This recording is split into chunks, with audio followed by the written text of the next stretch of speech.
नमस्कार, बिहार तक देख रहे हैं आप और आपके साथ मैं हूं आशीष अभिनव। बिहार में प्रचंड बहुमत के साथ एनडीए की सरकार एक बार फिर से सत्ता में आ रही है, लेकिन सत्ता में आने के पीछे क्या वजह रही, एनडीए को इतना बड़ा जनसमर्थन कैसे मिला, इस पर बात करेंगे। साथ ही बात करेंगे कि विपक्ष ने जिस तरीके से भारतीय जनता पार्टी और जेडीयू की जीत पर सवाल उठाया है, चुनाव आयोग की निष्पक्षता पर सवाल उठाया है, उसको लेकर भारतीय जनता पार्टी क्या सोचती है। और इन्हीं सवालों का जवाब देने के लिए स्टूडियो में हमारे साथ मौजूद हैं बीजेपी के दिग्गज प्रवक्ता और सोशल मीडिया पर भी खूब चर्चित चेहरा धनंजय गिरी। बहुत स्वागत है सर आपका। धन्यवाद, नमस्कार। सबसे पहले तो बधाई, आपको प्रचंड जीत मिली है एनडीए को और 202 सीट आप लेकर आए हैं। इतनी बड़ी जीत की उम्मीद थी क्या? ये बिहार की जनता की जीत है, बिहार की जनता के विश्वास की जीत है, 20 साल से किए गए काम की जीत है।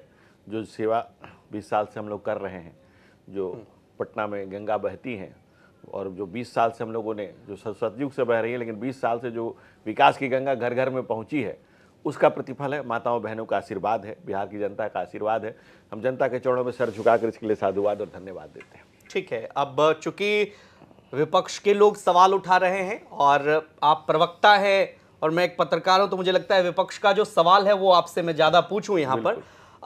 Mukesh Sahni deputy CM in waiting रह गए, सरकार नहीं बनी महागठबंधन की, कह रहे हैं कि 10,000 रुपए में तो सरकार मिलती है बिहार में। क्या कहेंगे उनके आरोप पर? देखिए, बिहार लोकतंत्र की जननी है, जगत जननी जगदम्बा माता सीता की जन्मस्थली है बिहार। बिहार की माता सीता ने सोने की लंका को ठुकरा दिया था, सोने की लंका को उन्होंने ठुकराया था। बिहार की माताएं बहनें को का कोई मूल्य नहीं लगा सकता है, कोई मनी के लिए नहीं आती हैं आगे। बिहार की माताएं बहनें अपनी मुनिया के लिए, मूल्यों की राजनीति के लिए, मोदी में विश्वास है इसलिए, नीतीश कुमार के नेतृत्व में आस्था है इसलिए, जो 20 साल में काम किए गए। जब 2007 में साइकिल योजना लॉन्च हुई, पोशाक योजना लॉन्च हुई, जो मुनिया उनकी निकली, जो सुरक्षित घर से निकली, जब माताएं बहनों ने वो जंगल राज देखा है, जब शाम को उनके पति भी घर से नहीं निकल सकते थे, वो अपने पिताजी को देखा, अपने जीवन को देखा है कि कैसे वो जंगल राज के अंधेरे में जब बिहार करा रहा था, ललटेन के अंधेरे में, तो उस समय के दौर को देखा। और जब आप उनकी बिटिया घर से निकलती है, साइकिल से निकल के अपना संसार अपने आप बसा रही है, तब माताएं बहनें कहती हैं कि नहीं, यही सरकार चाहिए, यही है सही है, और माताएं बहनें आशीर्वाद देती हैं। मूल्यों की राजनीति, मूल्य की राजनीति के लिए नहीं, मूल्यों की राजनीति को माताओं बहनों ने समर्थन दिया है, महिलाओं ने समर्थन दिया। महिलाएं आज बिहार में मतपत्र नहीं रह गई हैं, मर्जी की मालकिन बन गई हैं। आज 1.5 करोड़ जीविका दीदी, बेलन चलाने वाले दीदी को हमने ड्रोन दीदी बना दिया, लखपति दीदी बना दिया। और दूसरी तरफ देखिए, दूसरी तरफ अपनी बहन को घर से चप्पल मार के निकाल रहे हैं। और मैं नहीं कह रहा हूं, ये तो बहन ने खुद ही कहा है कि चप्पल से जो अपनी बहन पर चप्पल चलाता हो, जो अपने घर के बहू को रात के 12 बजे घर से निकालता हो, अगर वो कहे कि मैं भैया बहन योजना लाऊंगा, तो कौन भरोसा करेगा, कौन उस पर विश्वास करेगा? क्रेडिबिलिटी फैक्टर है, विश्वास फैक्टर है। ठीक है, लेकिन सवाल तो ये है ना, सहनी हो या फिर अशोक गहलोत साहब ने भी इस पर सवाल उठाया कि भाई आपको बीच चुनाव की जरूरत ऐसी क्यों पड़ गई, हमारे तरफ जो योजनाएं थी उसको तो चुनाव आयोग बंद करवा दे रहा है। जब बिहार में बात हुई, 5 सालों तक आपने नहीं दिया, चुनाव के ठीक 2 महीने पहले घोषणा होती है और उसके बाद बीच चुनाव में भी आपने महिलाओं के खाते में ट्रांसफर किए पैसे, जो विपक्ष का आरोप है। इन आरोपों का आप कैसे खंडन करेंगे कि आने वाले समय में आगे क्या इस तरह की योजनाएं आप 5 साल में देते रहेंगे, कैश ट्रांसफर होता रहेगा, या फिर चुनाव के बीच ही सरकार को याद आती है कि नहीं भाई अब चुनाव आ गया है, 10,000 ट्रांसफर कर दो? ये सवाल विपक्ष का है। अशोक गहलोत को ये भी देखना चाहिए कि राहुल गांधी ने चुनाव में क्या कहा था, पार्लियामेंट चुनाव में 8,000 रुपया हर महीने सबको जाएगा, खटाखट खटाखट खटाखट, तो उनको ध्यान नहीं आया। 6 तारीख को बिहार में चुनाव था, 4 तारीख को नेता प्रतिपक्ष तेजस्वी यादव निकल करके आते हैं, कहते हैं कि 2,500 रुपया महीना हर माँ बहन को दूंगा, और 14 जनवरी को उन्होंने तिथि घोषित की, 14 जनवरी को 30,000 रुपया हर माता बहनों को दूंगा। तो क्या हुआ इसका? उस पर कोई चुनाव में कोई संज्ञान नहीं लिया। और ये नहीं, यही नहीं, उन्होंने तिथि घोषित कर दी, लेकिन विश्वास किस पर है? और जो आप बात कर रहे हैं बिन चुनाव में, मैं मानता हूं इस बात को, मैं उस पर जवाब दे रहा हूं आपको। झारखंड में हमसे बिल्कुल बगल के लगा हुआ प्रदेश में चुनाव के ठीक पहले यही योजना लॉन्च हुई, माताओं बहनों के खाते में पैसे गए। हम लोगों ने भी चुनाव आयोग से कंप्लेंट किया, चुनाव आयोग ने कहा कि नहीं, ये सरकार की प्रेरोगेटिव, सरकार योजना ला सकती है। हम लोगों ने इस पर कोई ऑब्जेक्शन नहीं किया। आज जेएमएम की सरकार बनी, वहां कांग्रेस पार्टी साथ में उसके है, हमने उन्हें कहा इस पर ऑब्जेक्शन किया है। तो तुम कहो तो करो तो ठीक, हम कर दो गलत। अब चूंकि महत्वपूर्ण सवाल पे आते हैं, आपने जवाब दिया झारखंड को लेकर, लेकिन वो ये कह रहे हैं कि एक नया संस्करण है वोट खरीदने का। आप चूंकि आपकी हर जगह सरकार है, बहुतायत जगह पर आप हैं, इसलिए आप इस तरह की चीज़ों को एग्जीक्यूट कर रहे हैं। बतौर प्रवक्ता भी और बिहार के मतदाता के नाते भी आप ये बताइए कि इस तरह की जो योजनाएं हैं बीच चुनाव के दरमियान, क्या ये ठीक बात है क्या? नहीं, मैं आपको दूसरी बात कहता हूँ। जब लोगों ने साइकिल योजना लाई तो कौन सा चुनाव था? पोशाक योजना लाई तो कौन सा चुनाव था? बिहार में ईबीसी के लिए पंचायत में आरक्षण किया, कौन सा चुनाव था? महिलाएं सिर्फ मतपत्र नहीं, महिलाएं आज मुखिया हैं, सरपंच हैं, वार्ड पार्षद है, तो कौन सा चुनाव था? 50% चुनाव। आज बिहार पुलिस में सबसे ज्यादा महिलाएं हैं, कौन सा चुनाव था? 1.5 करोड़ जीविका दीदी बना दिया, 1,40,00,000, कौन सा चुनाव था? प्रधानमंत्री नरेंद्र मोदी सत्ता में आने के बाद जनधन योजना के तहत हर माताओं बहनों का खाता खुलवाए। उस गरीब जिसने कभी बैंक की तरफ मुंह करके खड़ा भी नहीं हुआ था, उसका खाता खुलवाए, चाहे डीबीटी ट्रांसफर करके सीधे बेनिफिशियरी के अकाउंट में खाता। कौन सा चुनाव था? उनको चुनाव नजर आता है, हमें राष्ट्र नजर आता है, हमें पल पल क्षण क्षण घड़ी घड़ी हर पल बिहार समाज क्रांति मैदान पर खड़ा हुआ आदमी नजर आता है। क्योंकि हम कोई चांदी का चम्मच लेकर पैदा नहीं हुए, हम चाय की केतली लेकर अपनी जिजीविका से जीवन का सफर तय किया। ठीक है, इसलिए समाज के अंतिम आदमी की पीड़ा को हम जीते हैं। ठीक है, एक और महत्वपूर्ण सवाल, चूंकि अब नई सरकार का गठन होना है और इससे ठीक पहले जब हम बातचीत रिकॉर्ड कर रहे हैं तब अभी सरकार के मुखिया अब तक के मुताबिक नीतीश कुमार बनने जा रहे हैं। लोग ये सवाल पूछते हैं कि भारतीय जनता पार्टी को इतनी प्रचंड जीत मिली, पहले भी मिली, बीच में 2015 में आप डाउन भी गए, एक बार फिर से आप नंबर 1 पार्टी हैं 101 सीट पर लड़कर। बिहार में अपना चीफ मिनिस्टर कब होगा? नीतीश कुमार आपके अपने हैं, ये बात सच है, लेकिन एलाइज हैं, क्योंकि नीतीश कुमार की विश्वसनीयता पर सवाल उठते रहे हैं, वो इधर से उधर 2 बार जाते रहे हैं, जिसको लेकर के आपकी पार्टी के कार्यकर्ताओं के मन में यह सवाल उठता है। इसका क्या जवाब होगा? बिहार में एनडीए ने चुनाव लड़ा था और नीतीश जी के नेतृत्व में चुनाव लड़ा था और नीतीश जी के नेतृत्व में हम सरकार बनाने जा रहे हैं। एनडीए ने चुनाव लड़ा था, इसलिए एनडीए की सरकार बनने जा रही है। और हमारी जहां तक बिहार में बात है, नीतीश कुमार जी के 2 बार जाने की बात है, नीतीश कुमार जी ने खुद ही रिग्रेट किया है कि that was my mistake, I will not commit it again. उन्होंने नीतीश जी ने खुद ही कहा है। तो उन्होंने तो ये भी कहा था कि मिट्टी में मिल जाएंगे, बीजेपी में नहीं जाएंगे। परिस्थितियां भिन्न रही होंगी, जिसका उन्होंने खुद ही खेत जता दिया है। ठीक है, चलिए एक और सवाल महत्वपूर्ण है कि सरकार में भागीदारी को लेकर के जिस तरीके से चिराग पासवान का कद इन दिनों बढ़ा है, बिहार राजनीति में उनके 19 विधायक जीत करके आए और चिराग पासवान बार बार ये कहते हैं कि केंद्र की राजनीति में उनको ज़्यादा मन नहीं लग रहा है। क्या संकेत है बिहार राजनीति में वो लौट सकते हैं? उनकी बात तो वही जाने, मैं तो ही जानता हूं कि एनडीए की सरकार है और वो खुद ही नरेंद्र मोदी और नीतीश कुमार के प्रति उन्होंने अपना आस्था व्यक्त किया हुआ है। नीतीश नरेंद्र मोदी के तो खुद को हनुमान ही बताते हैं। तो मेरी जानकारी में तो अभी केंद्रीय मंत्री हैं और उनकी पार्टी जो है एनडीए के साथ मिल करके 19 सीटों पर विजयी हुई है और पूरे एनडीए की बम्पर जीत हुई है। हमारा हर सहयोगी दल जीता है। एक और सवाल, महत्वपूर्ण सवाल ये कि जो चूंकि आपने पहले सवाल के जवाब में उसका उत्तर नहीं दिया, मैं चाहूंगा कि एक बार फिर से उस सवाल पे लौटे। वो समय आएगा जब भारतीय जनता पार्टी का अपना मुख्यमंत्री होगा, क्योंकि बहुत सारे लोग कह रहे हैं कि नीतीश कुमार का ये, हालांकि कब राजनीति में कोई रिटायर नहीं होता, नीतीश कुमार एक बार फिर से 25 से 30 फिर से नीतीश, भारतीय जनता पार्टी के कार्यालय में नीतीश कुमार की तस्वीर भी लगी। आपने अन्य जगहों पर प्रयोग किया, चाहे मध्य प्रदेश हो या फिर महाराष्ट्र हो, आपने अपने चीफ मिनिस्टर दिए। वो समय आएगा जब भारतीय जनता पार्टी का चीफ मिनिस्टर होगा।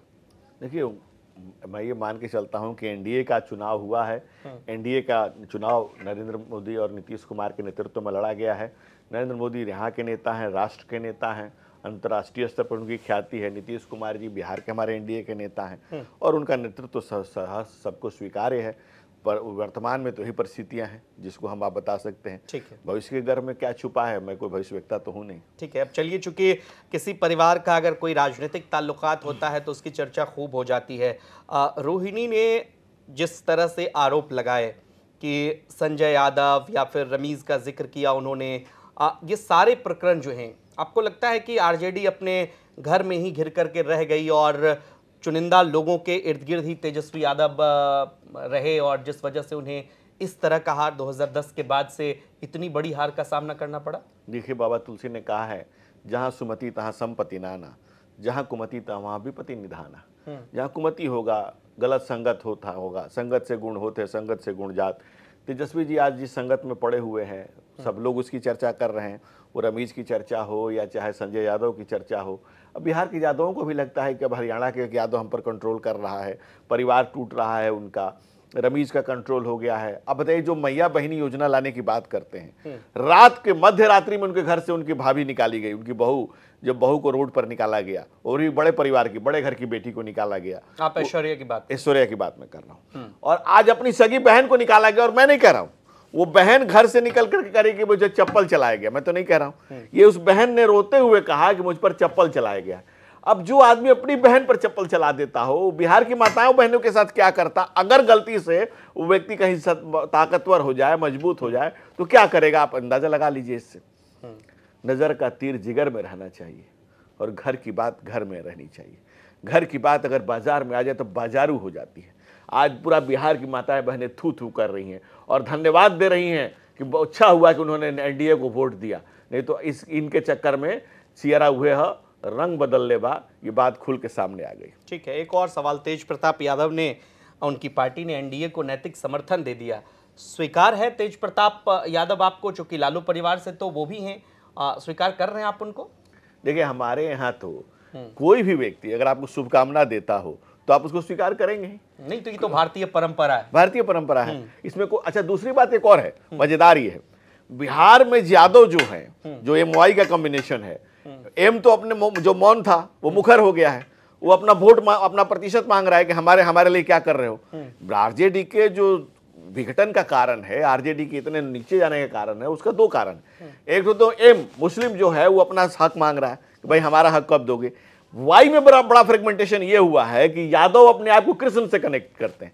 आप देखे होंगे बिहार में जब गाना गाया जाता है, होली में गाया जाता है कि जमुना तट श्याम खेले होली जमुना तट, तो जो यादव हैं वो होली खेलते हैं, कृष्ण से कनेक्ट होते हैं। लालू यादव के घर में अब तेज प्रताप यादव और इनकी पत्नी का प्रभाव हो गया है, तेजस्वी यादव की और उनकी पत्नी का प्रभाव हो गया कि लालू यादव हेलोविन मना रहे हैं।